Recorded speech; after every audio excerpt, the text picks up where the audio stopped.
Avant de commencer la présentation d'aujourd'hui, veuillez noter les points suivants qui s'appliquent à ceux qui nous rejoignent en ligne. Certaines fonctions sont activées pour vous aujourd'hui.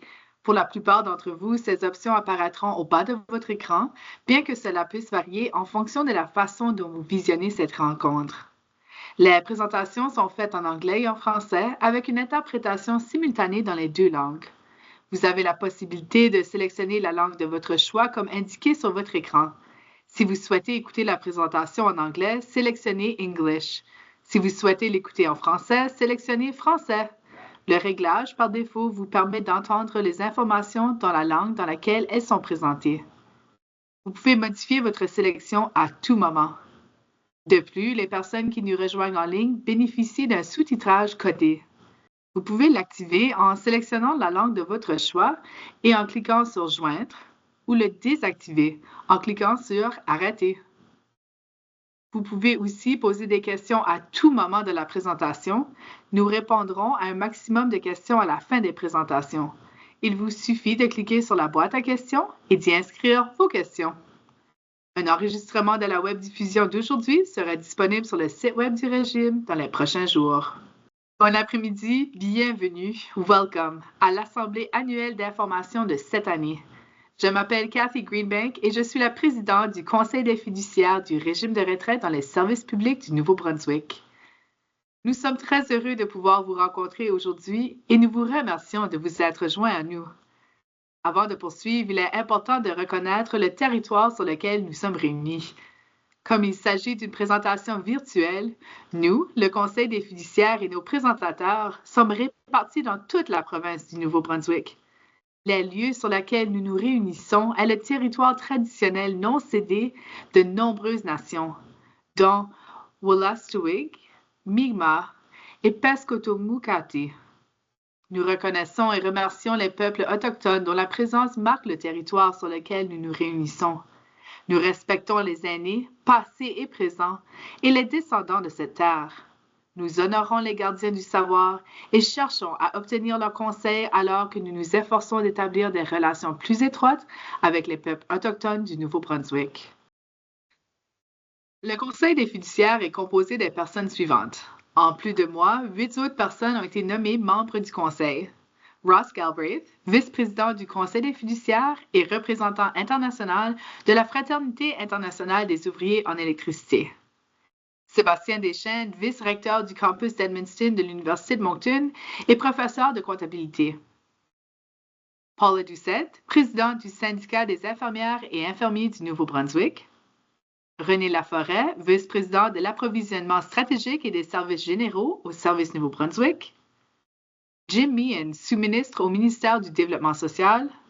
Suzy Prud'Aigle, présidente du syndicat du Nouveau-Brunswick. Marilyn Quinn, infirmière immatriculée à la retraite et ancienne présidente du syndicat des infirmières et infirmiers du Nouveau-Brunswick. Et Odette Robichaud, sténographe judiciaire à la retraite, ancienne présidente de la section locale 1840 du SCFP et ancienne vice-présidente régionale du SCFP. 2 observateurs siègent également au Conseil des fiduciaires, Chris Russell, plombier Sceaux-Rouge agréé et ouvrier d'entretien et de réparation au Collège communautaire du Nouveau-Brunswick, et Lee Sprague, directeur exécutif du syndicat du Nouveau-Brunswick. En outre, 2 invités se joignent régulièrement à nous, Peter Hanlon, invité de la Fraternité internationale des ouvriers en électricité, section 37, et Matt Hiltz, invité du syndicat des infirmières et infirmiers du Nouveau-Brunswick. Pour ma part, je suis un comptable professionnel agréé à la retraite et je siège au Conseil des fiduciaires depuis 2017. Les participants au Conseil ont des antécédents diversifiés, ce qui renforce le Conseil et sa prise de décision. Chacun d'entre nous a été nommé au Conseil soit par le gouvernement provincial, soit par l'un des syndicats suivants: le syndicat des infirmières et infirmiers du Nouveau-Brunswick, le syndicat du Nouveau-Brunswick, section locale 37 de la Fraternité internationale des ouvriers en électricité et le syndicat canadien de la fonction publique, section locale 1252, 1840 et 57. Bon nombre d'entre nous sont également des participants au régime. Nous avons une obligation fiduciaire envers le régime et devons agir dans le meilleur intérêt du régime et de ses participants lorsque nous administrons les affaires du régime. Tout manquement à cette obligation peut entraîner des mesures disciplinaires ou la révocation de notre nomination. Deux invités se joignent à nous aujourd'hui au nom de deux fournisseurs de services du régime, Yves Plot, actuaire et associé du cabinet d'actuaires indépendant TELUS Santé, et Sean Hewitt, président et chef de la direction de Vescor, le gestionnaire des placements et fournisseur des services administratifs du régime. Sean est un nouveau venu dans l'organisation puisqu'il a rejoint Vescor en avril de cette année. Bienvenue à ta première assemblée annuelle d'information. Cette année, nous avons également assisté au départ à la retraite de John Sinclair, l'ancien président et chef de direction de Vescor, dont le soutien et l'approche ont été déterminants pour le régime dès le premier jour. Merci, John. Cette année, le régime a franchi une étape importante. Il y a 10 ans, le 1er janvier 2014, le régime a été converti au RRS-PNB. L'objectif de cette conversion était simple, offrir aux participants actuels et futurs une pension à vie sûre et durable sur laquelle ils pouvaient compter. Qu'est-ce qui a été accompli au cours des 10 dernières années? Au nom du Conseil des fiduciaires, je suis extrêmement heureuse d'être en mesure de partager plusieurs résultats positifs, tous survenus au cours d'une décennie intéressante et parfois absolument tumultueuse sur les marchés financiers. Voici 3 choses qu'il est important que vous sachiez au sujet de votre régime. Première chose que vous devez savoir, c'est à quel point votre régime est bien financé. Le régime est excédentaire. En 2014, le régime était à peine entièrement capitalisé à 100,3 % avec juste assez d'actifs pour couvrir ses engagements. En d'autres termes, avoir la capacité de verser des pensions à vous, les participants, dans le futur. Aujourd'hui, ce taux de capitalisation atteint 111 %. Comme vous pouvez le voir sur le graphique, le niveau de financement fluctue en fonction des facteurs tels que le rendement des placements. Les bons rendements globaux de nos placements ont contribué à la situation de capitalisation très positive de votre régime. Deuxièmement, le régime a bénéficié d'une indexation complète, c'est-à-dire des rajustements au coût de la vie correspondant à l'inflation. Nous avons réussi à faire en sorte que tous les participants au régime, qu'ils soient à la retraite ou non, bénéficient d'une augmentation annuelle de leur pension pour faire face à l'inflation. Il s'agit d'un avantage rare dans le monde actuel des retraites et de nombreux régimes de retraite ne prévoient pas de telles dispositions. Certains régimes qui en disposent n'ont pas été en mesure d'accorder des rajustements au coût de la vie. Ça signifie que les bénéficiaires des pensions ne voient pas leur pension augmenter, alors que le coût de la vie augmente certainement en raison de l'inflation. Vous noterez que pour le 1er janvier 2025, l'adaptation au coût de la vie qui sera accordée est supérieure à la modification moyenne de l'indice des prix à la consommation. Cela s'explique par le fait que votre régime a été en mesure d'offrir un plein rajustement au coût de la vie et un rattrapage pour les 2 années où il a offert un total de 0,59 % de moins que la modification de l'IPC. Notre actuaire Yves Plot vous en parlera un peu plus sous peu. Le troisième point que vous devez connaître est la croissance globale de votre régime. Aujourd'hui, notre régime compte plus de 45 000 participants résidant au Nouveau-Brunswick et dans le monde entier. Au cours de la dernière décennie, ce régime a augmenté de 10 000 participants, soit 27 %, tandis que les actifs du fonds ont augmenté de plus de 55 %, passant de 5,9 milliards de dollars en 2014 à plus de 9,2 milliards de dollars à la fin de 2023. Le taux de rendement des placements que le régime doit atteindre pour rester viable continue d'être dépassé. Nos présentateurs invités nous donneront beaucoup plus de détails sur tout cela. Alors maintenant, j'ai le plaisir d'accueillir Yves Plot qui parlera du dernier rapport d'évaluation actuarielle du régime. Ce rapport, préparé chaque année, est un outil très important pour le Conseil. Il nous aide à orienter nos décisions, nous donne un aperçu sur la santé financière du régime. Yves en parlera aujourd'hui. Avant de commencer, je vous rappelle rapidement que l'interprétation simultanée est disponible dans les 2 langues aujourd'hui en sélectionnant le bouton d'interprétation qui apparaît sur votre écran, probablement au bas de l'écran. Vous avez la possibilité de sélectionner la langue dans laquelle vous préférez entendre les présentations. Je vous remercie. Yves. Merci, Madame la Présidente. Mon nom est Yves Plot et je suis actuaire chez TELUS Santé. Nous étions auparavant LifeWorks et Morneau Shepell avant ça.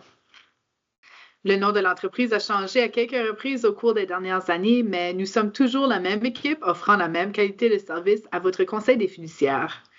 Ça me fait grand plaisir d'être ici aujourd'hui pour vous présenter les résultats de la plus récente évaluation actuarielle du régime de retraite dans les services publics du Nouveau-Brunswick en date du 1er janvier 2024.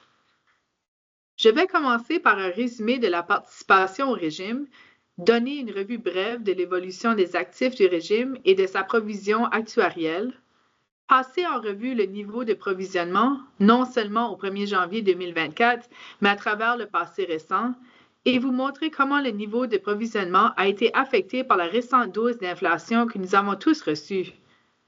Je vais ensuite présenter les résultats des tests de gestion des risques que nous quantifions annuellement, vous donner de l'information concernant le rajustement au coût de la vie qui a été accordé par le Conseil des fiduciaires au 1er janvier 2025 et je terminerai ma présentation par un exposé sur les feux de circulation. Restez à l'écoute pour cela. Mais commençons en premier par la participation au régime. Vous pouvez constater que le nombre de participants actifs indiqué par les grandes barres vertes s'est stabilisé à un peu moins de 19 000 de 2020 à 2022. Il a recommencé à augmenter l'an dernier, dépassant les 19 000 au 1er janvier 2023 et nous avons maintenant dépassé la barre des 20 000, avec des participants actifs à un peu moins de 20 500. Il est sain pour le régime de voir son nombre de participants actifs augmenter car cela ralentit la maturation naturelle du régime, ce qui réduit à son tour le risque global associé au versement des prestations. Le nombre de retraités indiqué par les barres violettes continue de croître légèrement chaque année comme prévu pour un total de 18 642 au 1er janvier 2024. Nous prévoyons une croissance continue du nombre de retraités pendant environ 10 à 15 ans encore, mais à un rythme plus lent pour cette croissance devrait cesser et le nombre de retraités restera stable pendant un certain temps. Du côté des actifs, la caisse de retraite, représentée par les barres bleues, a augmenté de manière significative depuis 2014, passant d'environ 6 milliards de dollars à ce moment-là à son plus haut niveau d'environ 9,4 milliards de dollars au 1er janvier 2022. Après une réduction des actifs en 2022, ceux-ci sont maintenant remontés à 9,25 milliards de dollars au 1er janvier 2024. L'année 2022 a été particulièrement difficile en raison de l'impact d'une inflation élevée et de la hausse constante des taux d'intérêt, ce qui a exercé des pressions négatives sur les rendements des placements des régimes de retraite. Cependant, nous avons vu que 2023 a fourni des résultats d'investissement plus raisonnables, avec un rendement sur les placements pour 2023 de 7,15 %. Ce rendement a permis à la caisse de retraite de recommencer à croître après une année 2022 difficile. Maintenant, afin d'être en mesure de déterminer la situation financière du régime, nous avons besoin de comparer l'actif du régime avec sa provision actuarielle ou son passif. La provision actuarielle ou le passif représente combien d'argent nous croyons devrait être dans la caisse du régime au moment de l'évaluation actuarielle afin de pouvoir payer toutes les prestations que les participants ont accumulées jusqu'à la date de l'évaluation. Pour calculer la provision actuarielle, nous avons besoin de faire plusieurs hypothèses concernant l'avenir. Une de ces hypothèses est le taux d'actualisation que nous utilisons pour évaluer le passif de votre régime. Ce taux représente un estimé très conservateur des revenus de placement espérés pour le futur et il est utilisé pour actualiser à la date d'aujourd'hui tous les bénéfices futurs prévus par le régime. Nous utilisons un taux d'actualisation de 5 % par année pour le régime.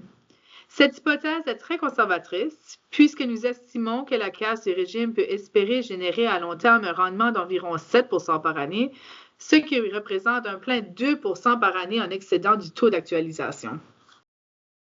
Le maintien d'un taux d'actualisation conservateur nous permet d'espérer que plus souvent qu'autrement, les placements du régime devraient générer des fonds supplémentaires par rapport à notre hypothèse de taux d'actualisation, ce qui continuera de sécuriser les bénéfices du régime et à accorder de futurs ajustements au coût de la vie.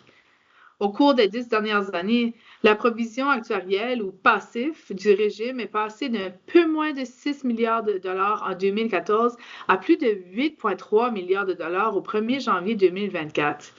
Vous remarquerez que les actifs du régime ont augmenté plus rapidement que le passif du régime au cours de la période couvrant 2014 au 1er janvier 2022, en partie dû au fait qu'un taux d'actualisation conservateur est utilisé dans le calcul de la provision actuarielle.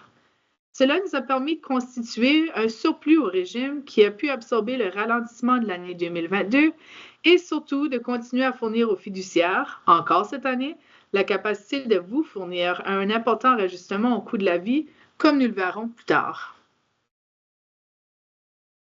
Pour ultimement arriver à déterminer la situation financière du régime, les fiduciaires ajoutent à l'actif le montant des cotisations versées au régime qui sont en excédent du coût des prestations accumulées sur les 15 prochaines années.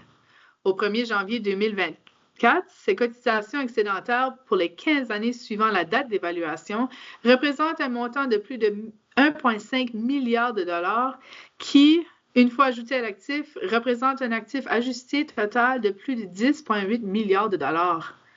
Lorsque vous divisez cet actif par la provision actuarielle ou le passif, vous obtenez un coefficient de capitalisation ou ratio de capitalisation. Comme vous pouvez le constater sur ce graphique, ce ratio est resté bien au-dessus de 100% au cours des 10 dernières années, ce qui signifie que nous croyons qu'il y a suffisamment d'actifs dans la caisse, incluant les cotisations excédentaires à venir pour couvrir toutes les prestations payables à vie des participants actifs et des retraités. Le ratio de capitalisation est en fait passé d'un niveau de 121,5% en 2014 au niveau le plus élevé jusqu'à date de 134,8% au 1er janvier 2022. Cette période inclut, entre autres, le début de la pandémie qui s'est produit en mars 2020. À ce moment-là, les marchés financiers ont reculé d'une manière sans précédent, atteignant un creux vers la fin mars 2020, ce qui a engendré une réduction du ratio de capitalisation du régime à environ 122,8% au 31 mars 2020.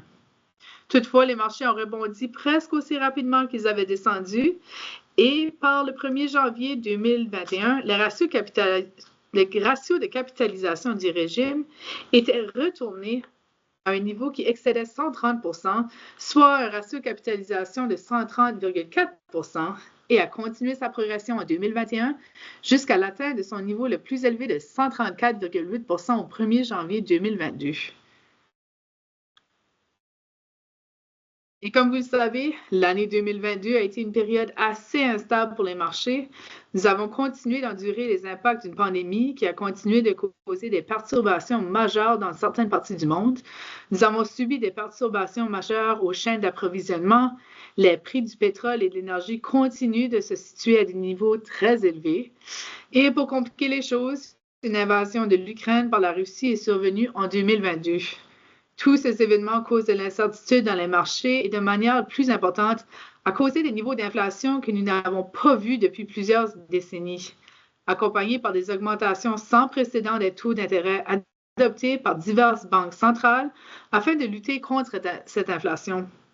Néanmoins, le régime a pu terminer l'année avec un ratio de capitalisation de 130,1% au 1er janvier 2023. Pour l'année en cours, vous pouvez constater qu'au 1er janvier 2024, le ratio de capitalisation a évolué essentiellement de façon latérale par rapport à son niveau du 1er janvier 2023, un ratio de 129,4%. En 2023, même avec un rendement sur les placements de 7,15%, bien au-dessus de notre taux d'actualisation de 5,0%, le ratio de capitalisation du régime n'a pratiquement pas changé par rapport à l'année précédente, diminuant légèrement à 129,4% au 1er janvier 2024. Ça continue d'être une situation financière très saine à tous égards.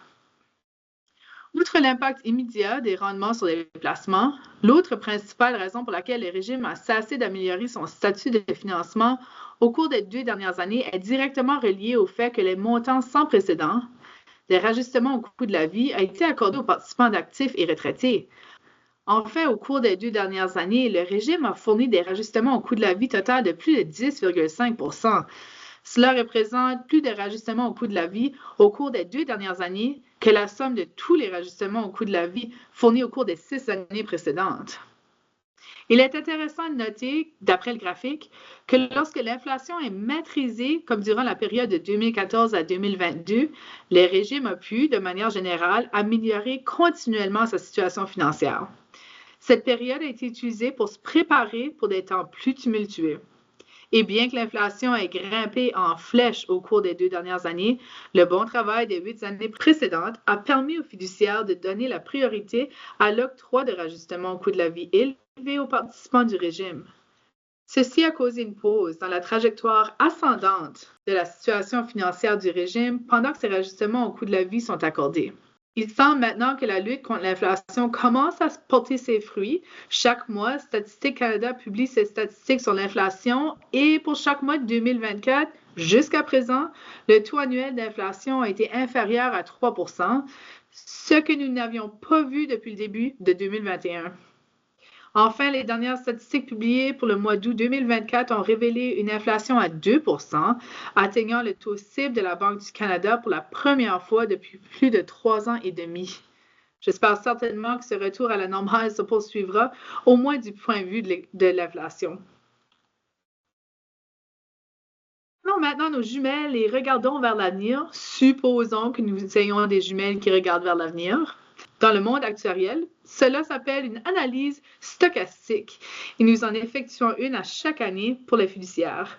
Cette analyse révèle que nous pouvons nous attendre à ce que la trajectoire croissante du ratio de capitalisation du régime recommencera et se poursuivra à l'avenir, comme ce fut le cas pendant la période de 2014 à 2022, maintenant que la lutte contre l'inflation semble être derrière nous. Il y aura sûrement des obstacles sur la route, comme on peut s'y attendre, mais vous pouvez être assuré qu'avec un ratio de capitalisation d'environ 130 comme point de départ à partir d'aujourd'hui, votre régime dispose toujours d'une marge de manœuvre importante au-dessus de 100 et qu'il est prêt à faire face à l'incertitude future des marchés de la même façon qu'il a fait face à la menace de l'inflation au cours des 2 à 3 dernières années. Parlons maintenant des tests de gestion des risques effectués de façon annuelle. Le premier test de gestion des risques consiste à calculer la probabilité que les prestations de base du régime ne seront pas réduites au cours des 20 prochaines années. Sur ce premier test de gestion des risques, le régime score un 99,15 %. Ce qui veut dire que dans plus de 99,15 % des cas étudiés, les prestations de base du régime demeurent intactes. Ce score excède le minimum de 97,5 % prescrit par la loi des pensions et nous rassure, sachant que la sécurité des prestations de base est très élevée. Puisque le régime satisfait à ce critère, il peut continuer à fournir des rajustements au coût de la vie à tous les participants actifs et retraités du régime. Le second test de gestion des risques consiste à calculer la moyenne des rajustements au coût de la vie que l'on peut espérer accorder au cours des 20 prochaines années. Ce calcul produit une moyenne espérée de rajustement au coût de la vie de 94,7 % de l'inflation sur les 20 prochaines années. Le résultat de ce second test est aussi très positif et nous indique qu'il y a de très fortes chances que les rajustements au coût de la vie vont continuer. Ce qui me ramène sur le sujet de l'inflation et des rajustements au coût de la vie. Votre régime a été conçu pour offrir une protection contre l'inflation sous forme de rajustement au coût de la vie. L'inflation est mesurée par l'augmentation de l'indice des prix à la consommation, tel que publié par Statistique Canada à chaque mois. Pour la période de 12 mois qui se termine le 30 juin 2024, donc en prenant en considération la période de juillet 2023 à juin 2024, l'augmentation moyenne de l'indice des prix à la consommation, soit l'inflation au Canada, a été de 3,11 %. Il s'agit d'une réduction significative par rapport au niveau d'inflation observé au cours des 2 années précédentes, soit plus de 5,5 % à chaque année. De plus, au cours des 2 dernières années, votre régime a accordé des rajustements au coût de la vie supérieurs à 5 % chaque année, alors que l'inflation se situait à ces niveaux plus élevés. Bien que ces rajustements au coût de la vie aient été élevés, une petite partie de l'inflation n'a pas été couverte par les rajustements accordés au cours des 2 dernières années. En fait, les rajustements ont été inférieurs à l'inflation d'un montant de 0,32 au 1er janvier 2023 et de 0,27 au 1er janvier 2024. Pour ceux d'entre vous qui ont peut-être écouté mes remarques de l'année dernière, j'avais mentionné que quand l'inflation diminuerait, il serait raisonnable de s'attendre à ce que le régime soit en mesure d'offrir un rajustement au coût de la vie qui rattraperait ces petits montants qui n'ont pas été accordés au cours des 2 dernières années. Eh bien, je suis heureux d'annoncer, tel que Catherine l'a mentionné plus tôt, qu'avec la baisse de l'inflation, le régime est en mesure cette année de rattraper les portions de l'inflation au cours des 2 dernières années qui n'avaient pas été couvertes par votre rajustement. Donc, les fiduciaires ont été en mesure de fournir un rajustement au coût de la vie de 3,70 au 1er janvier 2025. Ce rajustement inclut la pleine inflation de l'année dernière et la portion de l'inflation qui n'a pas pu être couverte par les rajustements des 2 années précédentes. Et donc, le rajustement est accordé à un coût de 290,3 millions de dollars. C'est une belle réussite du régime que d'avoir été en mesure de fournir des rajustements au coût de la vie qui ont maintenant atteint le plein niveau d'inflation depuis sa conversion en régime à risque partagé au 1er janvier 2014. Surtout à une époque où l'inflation a atteint des niveaux jamais vus depuis des décennies. Et ce, tout en augmentant son niveau de capitalisation à environ 130 %.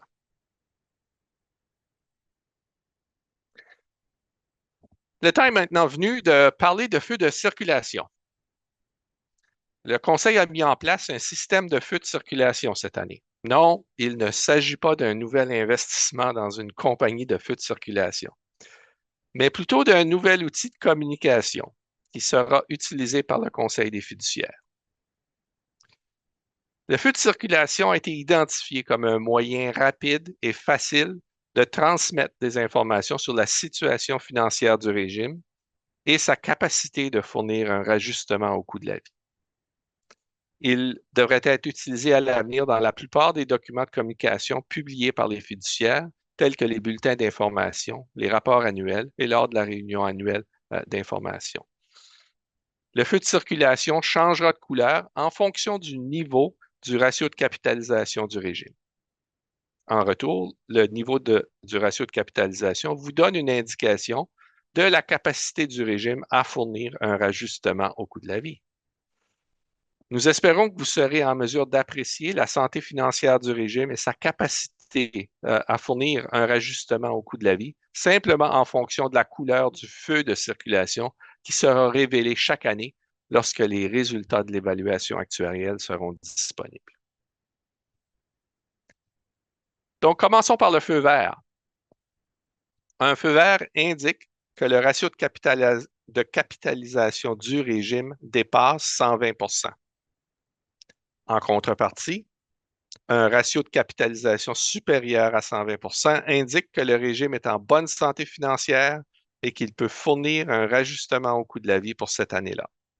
Comme vous pouvez le constater, avec un ratio de capitalisation qui se situe actuellement à un niveau de 129,4 %, le régime affiche actuellement un feu vert. Un feu jaune commencerait à s'afficher si les documents de communication, sur les documents de communication, lorsque le ratio de capitalisation du régime se situe entre 105 et 120 %. Ce feu jaune signifierait que le rajustement au coût de la vie peut continuer d'être accordé la plupart du temps, mais qu'il pourrait être inférieur à la pleine inflation. Cela signifie qu'il y aura aussi des années où un rajustement ne sera pas accordé si le feu est jaune. Finalement, un feu rouge signifierait que le ratio de capitalisation du régime est tombé en dessous des 105 %. Cela signifie que le régime n'est pas en mesure d'accorder un rajustement tant que le ratio de capitalisation demeure à ce niveau. De plus, il existe un risque accru d'augmentation des cotisations, car celle-ci apparaîtrait lorsque le ratio de capitalisation du régime tombe sous les 100 % pendant 2 années consécutives. Enfin, sous un feu rouge, la possibilité d'une réduction des prestations sera plus préoccupante. Les fiduciaires espèrent certainement ne jamais avoir à montrer un feu rouge aux participants du régime, mais l'outil de communication le permet si la situation financière se détériore à ce point. La probabilité que ce scénario se produise est très faible. Si nous regardons maintenant en arrière, et si les fiduciaires avaient adopté un tel outil de communication dès le premier jour en 2014, nous pouvons confirmer que depuis sa conversion en régime à risque partagé, le régime a toujours été dans un état de feu vert, puisque le ratio de capitalisation n'est jamais descendu en dessous du 120 %. Cela signifie que le régime est demeuré dans une situation financière très saine au cours de la dernière décennie, avec une capacité de fournir un rajustement au coût de la vie de manière constante et prévisible tout au long de ces années. J'espère que vous aurez trouvé les informations fournies intéressantes et utiles et qu'elles vous ont permis de mieux comprendre la résilience de votre régime, non seulement à la volatilité des marchés, mais aussi aux variations de l'inflation. J'espère également que le nouvel outil de communication de feu de circulation offrira à tous les participants un moyen rapide de connaître la santé financière du régime et sa capacité à fournir des rajustements au coût de la vie. Je vous remercie de votre attention et je demeurerai disponible pour la période des questions. Merci beaucoup. Merci Yves, nous sommes ravis de présenter le concept des feux de circulation. Vous le trouverez dans le prochain bulletin d'information qui sont tous disponibles sur le site web du régime. C'est un moyen facile de connaître les perspectives du régime. Nous restons dans le vert et nous nous efforçons d'y rester. Maintenant, nous aurons une présentation de Vescore. Vescore est le gestionnaire des placements et le fournisseur des services administratifs choisis par le régime. Sean Hewitt, le nouveau président et chef des placements de Vescore, nous fera le point sur ces domaines clés. Bienvenue, Sean. Merci, Cathy, et bon après-midi à tous.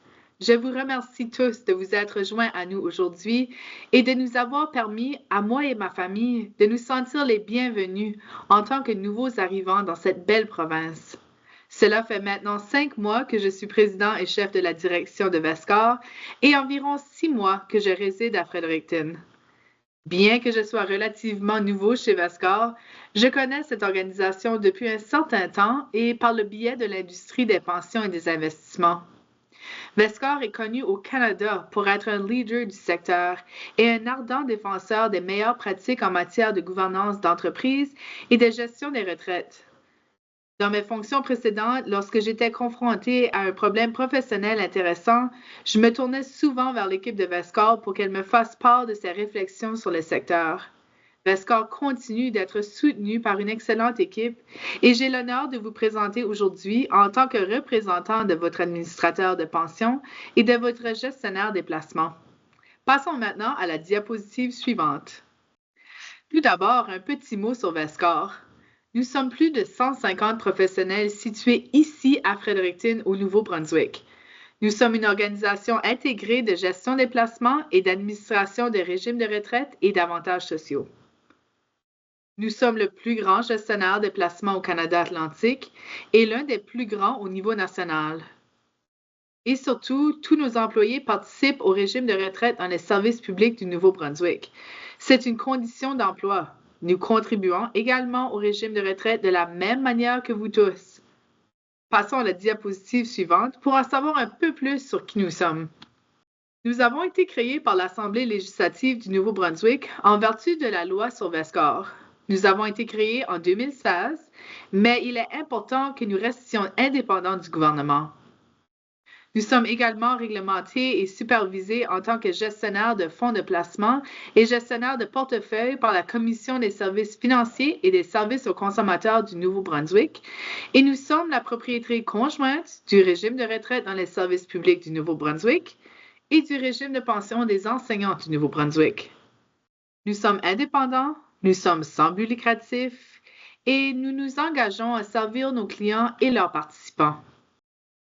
Pour l'ensemble des régimes, Vescore gère environ 21 milliards d'actifs à la fin de l'année 2023, dont ce régime représente une part importante avec des actifs totalisant 9,25 milliards de dollars, soit environ 45% du total.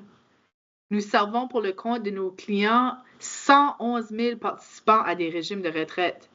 45 000 d'entre eux appartiennent à ce régime de la fonction publique. Passons à la diapositive suivante. Nous allons nous pencher un peu plus en profondeur sur les investissements. Je vais vous présenter 4 chiffres. Comme je l'ai dit, le régime de retraite dans les services publics du Nouveau-Brunswick disposait de 9,25 milliards d'actifs à la fin de l'année dernière, ce qui représente une croissance de plus de 3 milliards de dollars au cours des 10 dernières années. C'est considérable si l'on considère le nombre de pensions que cela représente. Le rendement annualisé sur 10 ans est égal à 6,61%, ce qui dépasse le taux d'actualisation actuariel de 5% et permet au régime de continuer à fournir des rajustements réguliers au coût de la vie, comme l'ont mentionné Yves et Cathy. 0,14% est le coût des services de gestion des placements pour votre régime. Contrairement aux gestionnaires de placements à but lucratif et aux banques qui facturent beaucoup plus, le ratio est l'un des plus rentables au Canada. C'est ce qui distingue Vescore. Nous sommes une société à but non lucratif axée sur la croissance de nos clients. 0,14% s'est traduit par un coût total de 14 cents pour chaque tranche de 100 $ investis dans la meilleure main-d'œuvre. Et nous avons comparé ces coûts à ceux de nos pairs nationaux. Selon les études d'étalonnage, nos coûts sont inférieurs d'environ 20 points de base, soit 0,2% par an, à ceux du régime de retraite canadien médian de taille similaire. Cela se traduit par des faits annuels inférieurs d'environ 19 millions de dollars pour le régime de retraite, ce qui est considérable. Cela se traduit par environ 650 pensions supplémentaires qui peuvent être payées en déployant notre approche rentable. J'ai ici une mise à jour jusqu'au 30 juin 2024 sur le rendement des placements de votre régime. Jusqu'au 30 juin, nous avons obtenu un rendement légèrement supérieur à 5%, soit un peu plus que le rendement de référence. Sur la période de 12 mois, nous avons obtenu un rendement supérieur à 9%. Les 12 derniers mois ont été caractérisés par des rendements relativement élevés grâce à la vigueur des marchés boursiers mondiaux. Sur des périodes plus longues, nous avons obtenu un rendement annualisé de 6,1% sur 4 ans et de 6,8% depuis janvier 2014. Ces deux rendements étant nettement supérieurs à ceux de leur indice de référence. L'approche de placement est gérée activement par notre équipe de placement ici à Fredericton sous la direction de notre chef des placements, John Spinney. Cette sous-performance par rapport à l'indice de référence est très importante. La valeur ajoutée depuis 2014 équivaut à environ 600 millions de dollars en rendement excédentaire, déduction faite de tous les frais de dépenses. Nous allons passer à la diapositive suivante et parler de la fonction d'administration des pensions qui est divisée en 5 catégories clés. Tout d'abord, le groupe chargé de l'administration des pensions s'occupe de l'administration quotidienne du régime. Ce groupe fournit aux participants des estimations officielles de la pension, décrit les options de retraite et établit la paie de la pension. L'équipe chargée des services aux membres apporte son soutien aux participants actifs, différés et retraités, ainsi qu'aux conjoints survivants, aux bénéficiaires et aux employeurs. Cette équipe est joignable 5 jours par semaine tout au long de l'année pour répondre à vos questions. Elle organise des présentations à l'intention des participants et travaille étroitement en collaboration avec les employeurs. L'année dernière, ils ont présenté des exposés à plus de 1000 participants au régime, que ce soit en ligne ou en personne. Notre équipe de communication gère le site web du régime au nom du Conseil des fiduciaires, travaille avec le Conseil pour créer des bulletins d'information, organise cette assemblée et est responsable pour la sensibilisation des participants. Le groupe des services de soutien au Conseil d'administration offre au Conseil des fiduciaires un soutien en matière de gouvernance et de gouvernance des régimes de retraite, ainsi qu'une expertise en matière des meilleures pratiques. Enfin, les services généraux comprennent la comptabilité, la vérification, les ressources humaines et d'autres fonctions connexes. Penchons-nous un peu plus sur les chiffres relatifs à l'administration des régimes de retraite. 7100 représente le nombre de participants qui ont pris leur retraite et commencé à toucher leur pension à vie au cours des 10 dernières années. En 2023, notre équipe de services aux membres a reçu plus de 12 000 contacts, que ce soit par courriel, par téléphone ou lors de rencontres en personne. Tous ces services sont assurés ici même à Fredericton. Ces 12 000 contacts avec les participants se sont traduits par 4 800 demandes de participants que nous avons traitées en 2023, ce qui comprend les estimations officielles des pensions, les départs à la retraite, les rachats de services et d'autres transactions. Fait important, si vous avez interagi avec un membre de notre équipe de services aux membres, vous avez reçu un court sondage. Nous avons le plaisir d'annoncer que le taux de satisfaction de nos services aux participants reste très élevé avec un taux de satisfaction de 95 %. Enfin, notre coût par participant s'élève à 108 $, ce qui nous place à l'avant-dernier rang du groupe de référence national auquel nous nous comparons. Je tiens à rappeler à tous les participants qu'il existe de nombreuses ressources disponibles.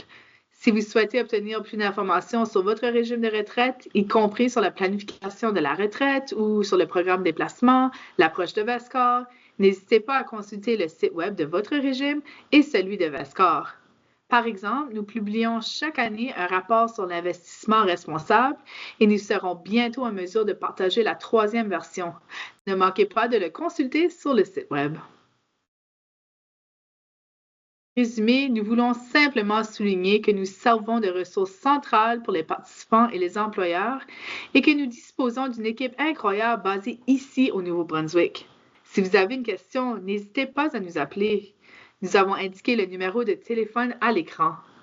Nous nous efforçons d'être un conseiller de confiance pour votre conseil des fiduciaires et nous fonctionnons en tant qu'organisme à but non lucratif engagé dans la sécurité de la retraite à long terme pour les participants au régime de retraite du Nouveau-Brunswick. Je vous remercie tous de vous être joints à nous et je serai là pour répondre à toutes vos questions. Je vous cède la parole, Cathy. Merci beaucoup. Merci, Sean.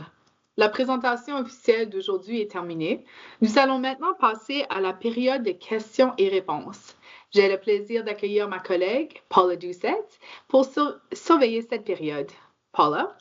Merci, Cathy. Thank you, Cathy. Bonjour à tous. Je suis très heureuse d'être parmi vous aujourd'hui. Comme Cathy l'a mentionné plus tôt, je suis Paula Doucette et je participe au Conseil des fiduciaires. Si vous avez des questions à poser aux membres du Conseil des fiduciaires ou aux invités qui se sont présentés devant nous aujourd'hui, vous pouvez le faire en cliquant sur le bouton « Poser une question » qui apparaît à l'écran. Si vous avez des questions concernant votre propre pension, nous vous encourageons à contacter l'équipe des services aux membres de notre régime, dont Sean a indiqué les numéros tout à l'heure sur la diapositive, et ce service est encore une fois fourni par VESCOR. Plusieurs participants ayant soumis des questions en ligne avant la réunion d'aujourd'hui, nous répondrons à autant de questions que possible au cours de cette séance de questions et réponses. Je vais commencer par une question pour Sean. Elle a été envoyée par courriel avant la réunion d'aujourd'hui et dit « Pourquoi VESCOR ne rend-elle pas compte publiquement de ses investissements dans des sociétés exposées à l'industrie des combustibles fossiles? » Étant donné que vous êtes au service du gouvernement, je m'attendrais à plus de transparence. Je me suis désengagée des investissements dans les combustibles fossiles dans d'autres domaines de ma vie. Pourquoi ne puis-je pas disposer des informations nécessaires pour savoir où mon argent est investi lorsqu'il s'agit de ma pension? Sean? C'est une excellente question. Merci, Paula. VESCOR publie ses directives de longue date en matière d'investissement responsable pour s'assurer que nous couvrons les objectifs de développement durable dans chacun de nos programmes d'investissement. En outre, VESCOR publie également son rapport annuel sur l'investissement responsable. Notre rapport sur l'investissement responsable comprend une analyse conforme aux recommandations du groupe de travail sur les informations financières liées au climat. Ce rapport indique les émissions de carbone de VESCOR pour l'ensemble du portefeuille. Et surtout, il montre les modifications des émissions de carbone d'une année sur l'autre. Plus tard dans l'année, nous publierons notre 3e rapport annuel sur l'investissement responsable, qui inclura également des mesures pour le régime de retraite dans les services publics du Nouveau-Brunswick sur une base autonome. C'est très bien, merci Sean. Une autre question vous sera posée. Cette question a également été envoyée par courriel avant la rencontre d'aujourd'hui. Il s'agit de savoir qui fait partie du conseil d'administration et des investisseurs de VESCOR. Bonne question. Les participants à notre conseil d'administration indépendant sont énumérés sur le site Web et dans notre rapport annuel. Ils sont nommés par nos propriétaires à l'issue d'un processus de recrutement approfondi et conformément aux besoins identifiés dans la matrice de compétences maintenue par le conseil d'administration pour garantir une diversité appropriée de l'expérience du conseil d'administration. Nous n'avons pas d'investisseurs à proprement parler. Nous sommes une entité à but non lucratif, mais nous appartenons conjointement au régime de retraite dans les services publics du Nouveau-Brunswick et au régime de retraite des enseignants du Nouveau-Brunswick. C'est très bien, merci Sean. Yves, cette question est pour toi. Encore une fois, ces questions ont été envoyées par courriel avant. La politique de financement du régime ne prévoit qu'un maximum de 20 ans. En tant que cotisant actif âgé de 30 ans, cela signifie que la politique ne tente pas actuellement de garantir mes prestations à la retraite. Comment puis-je avoir confiance en ma retraite si Vescar ne projette pas aussi loin? C'est une très bonne question et je vais essayer de la diviser en deux parties. La première partie concerne la politique de financement sur 20 ans. C'est la période sur laquelle nous déterminons nos tests de gestion des risques pour déterminer et quantifier le risque d'investissement et le risque que le régime peut prendre en établissant sa politique de placement. Nous utilisons 20 ans parce qu'après 20 ans, il n'y a pas beaucoup d'informations supplémentaires du point de vue du risque que vous pouvez recueillir et qui pourrait être utile. Cela dit, lorsque nous calculons les engagements au titre du régime de pension, nous prenons la valeur actuelle de tous les paiements des prestations qui devraient être effectués au nom de tous les affiliés au régime au cours de leur vie. Cela inclut la personne la plus jeune du régime, qui est probablement âgée d'environ 18 ans. Nous projetons leurs prestations tout au long de leur vie et donc, du point de vue du passif que nous montrons lorsque nous calculons le régime de retraite, nous ne nous arrêtons pas à 20 ans. Nous ne supposons pas que toutes les pensions s'arrêtent dans 20 ans. Nous calculons la valeur actuelle de toutes les prestations qui devraient être versées pendant la durée de vie de la pension ou des participants jusqu'à ce que le participant le plus jeune décède. Ainsi, vous pouvez être sûr qu'il y a suffisamment d'argent dans le régime de retraite à ce moment-là pour payer toutes les pensions pendant toute la durée de vie des personnes. La période de 20 ans dans la politique de financement est liée à l'analyse du risque, qui est plus significative au cours des 20 premières années. Après 20 ans, l'analyse des risques est beaucoup moins pertinente. J'espère que cela clarifie un peu la différence entre ce que nous détenons en tant que passif, c'est-à-dire pour toute votre vie, et ce que nous utilisons en termes de quantification du risque. C'est très bien. Je vous remercie de votre attention. Yves, j'ai une autre question à vous poser. Étant donné que les autres régimes de retraite dans la province ne sont pas aussi bien financés que les nôtres, y a-t-il un risque que le nôtre soit ponctionné par d'autres fonds pour couvrir leurs déficits? Et y a-t-il une chance que le gouvernement réduise ses contributions si nous sommes bien financés? D'accord, c'est intéressant. Des questions intéressantes. Je pense que la personne qui a posé la question parle d'autres régimes de la fonction publique ou du secteur public dont nous savons qu'ils sont confrontés à des problèmes de financement à l'heure actuelle.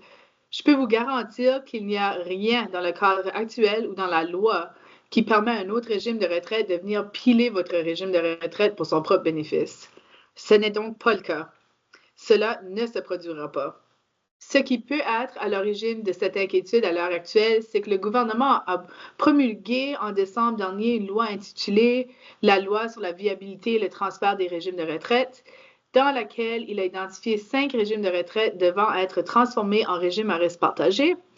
Et votre régime de retraite est l'un de ceux qui ont été identifiés pour recevoir certains de ses participants des régimes non financés.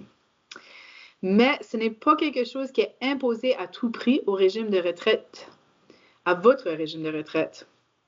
Le gouvernement a également garanti qu'il fournirait le financement nécessaire pour consolider ces régimes de pension en difficulté, de sorte que si vous les acceptez, ça n'aura aucun impact négatif sur vos participants.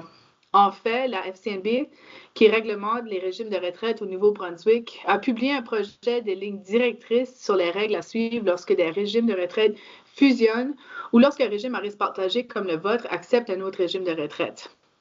Selon ces lignes directrices, la fusion ne peut avoir lieu si elle a un effet négatif sur le niveau de capitalisation du régime de retraite d'accueil.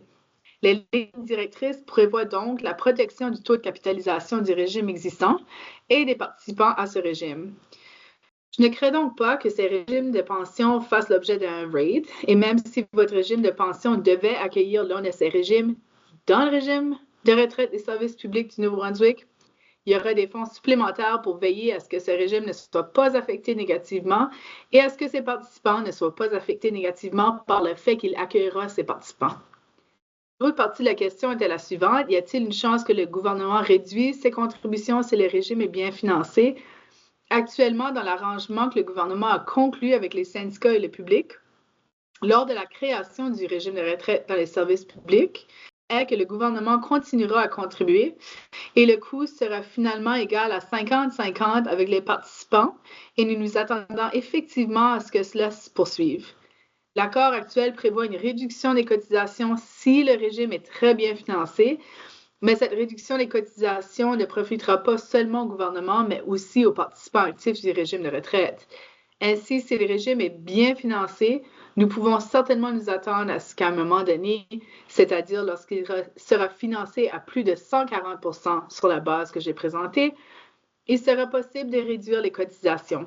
Il ne s'agit pas d'un arrêt de cotisation, mais d'une réduction pour l'employeur et pour l'employé. C'est très bien, merci Yves. Toujours dans la veine du financement et de la performance, je vais demander à Sean de répondre à la question suivante qui a été tapée dans la boîte de questions et réponses. Il semble que le fonds soit performant et bien géré. Comparez-vous les performances à celles d'autres fonds ayant des objectifs d'investissement similaires? Et si oui, comment nous comparons-nous? Sean? Merci, Paula. Oui, nous comparons effectivement nos performances à celles d'autres régimes de retraite et au fil du temps, nous obtenons généralement des rendements légèrement supérieurs à la médiane, mais en prenant beaucoup moins de risques que les régimes de retraite moyens. Ainsi, du point de vue du rendement ajusté au risque, les performances de Vescore se comparent très favorablement. Je pense qu'il est important de noter que même si cette analyse est bonne à suivre et qu'elle permet de savoir où se situent généralement les rendements des régimes de retraite, nous développons l'approche d'investissement en collaboration avec le Conseil des fiduciaires et sur les conseils de l'actuaire concernant le taux de rendement requis, et nous concevons un programme de placement qui convient à la sécurité de la retraite pour ce régime de retraite. Il s'agit donc d'une approche personnalisée visant à renforcer la sécurité de la retraite et à permettre au régime de continuer à fournir des rajustements réguliers au coût de la vie au fil du temps. C'est en tout cas l'objectif global. J'espère avoir répondu à votre question et je vous cède la parole, Paula. Je vous remercie, Sean. Juste pour respecter le temps imparti, j'ai remarqué qu'il nous restait environ 2 minutes, mais nous avons encore quelques questions auxquelles il n'a pas été répondu. Donc, avec l'indulgence de l'auditoire qui participe avec nous aujourd'hui et de notre conseil des fiduciaires et de nos invités, je voudrais poser encore 3 questions et nous verrons où nous en sommes. Yves, j'ai une autre question pour vous. Avec l'ajout du RPC 2 ou du régime de pension du Canada 2, devrais-je m'attendre à ce qu'une partie encore plus importante de ma pension soit déduite lorsque je commencerai à toucher le RPC ou le CPP, ce qui ferait que le RPC 2 ne serait pas un avantage net? Traditionnellement, le montant du RPC reçu à 65 ans est similaire au montant de la pension réduite au même moment. C'est une bonne question. Le RPC 2 est nouveau en ce sens que les employés ont commencé à cotiser pour cette prestation améliorée du RPC le 1er janvier de cette année. Il s'agit d'une cotisation basée sur les revenus qui dépassent le seuil habituel fixé par le RPC. À l'heure actuelle, le seuil normal du RPC est d'environ 68 500 $. Avec le RPC 2, les gens commenceront à cotiser sur les 10 000 $ de revenus suivants. Je pense qu'il s'agit d'un système progressif sur 2 ans, ainsi 5 000 $ supplémentaires cette année et 10 000 $ l'année prochaine, ce qui représente environ 10 000 $ de plus que le plafond habituel. Cette prestation s'ajoutera à la vôtre. Votre régime de retraite des services publics du Nouveau-Brunswick n'a pas été ajusté négativement ou réduit pour tenir compte du fait que vous recevrez une prestation supplémentaire du RPC. Pour reprendre les termes employés par la personne ici présente, il s'agit donc d'un avantage net total. C'est tout à fait positif pour votre pension. Aucun ajustement n'est apporté à la formule du régime de retraite pour tenter d'en tenir compte. J'espère avoir répondu à votre question.